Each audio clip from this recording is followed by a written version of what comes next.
tile. We're going to tile this all the way up to the ceiling. So we're just going to close these off. We're going to cover this up.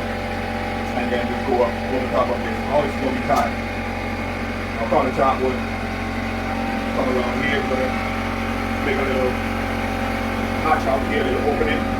So that when our countertop comes, it will just go in here, because since we're not going to put any backsplash on this, we're going to use the wall as our backsplash.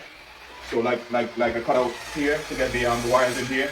We're going to get a plastic covering to put inside here to cover the wire, and then we're going to seal this back up. So we're going to cut this out the same way, so that when our countertop comes, it will just slide into the wall like this, and then we'll just seal it. So that will be our backsplash, because we're not tiling this. Looks so beautiful. So that's the plan right here. So we get ready now to install our kitchen cabinets. This is our sink base, our corner cabinets, our dishwasher is going to be right here. We got our 2 cabinets right here. They're going to be here to finish up our kitchen. We're not going to put any cabinets up on the wall. We're going to have floating shelves.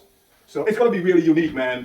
You're going to really like it. Inside here, our refrigerator is going to be in this nook right here.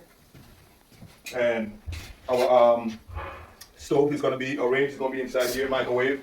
Waiting for the cabinet for the microwave to come. As you can see, we already have our outlet cut out and lines coming through here for the microwave. And all this is going to be white. We're going to cover over these tiles with the same white tiles like this right here. So we're getting there. We're getting there by, next week. All this should be tightened up. We're going to sand our floors, get our steps installed, and get ready to get out of here. But yeah, this is where we are right now. We're going to get this thing tightened up and get out of here. You're going to love it.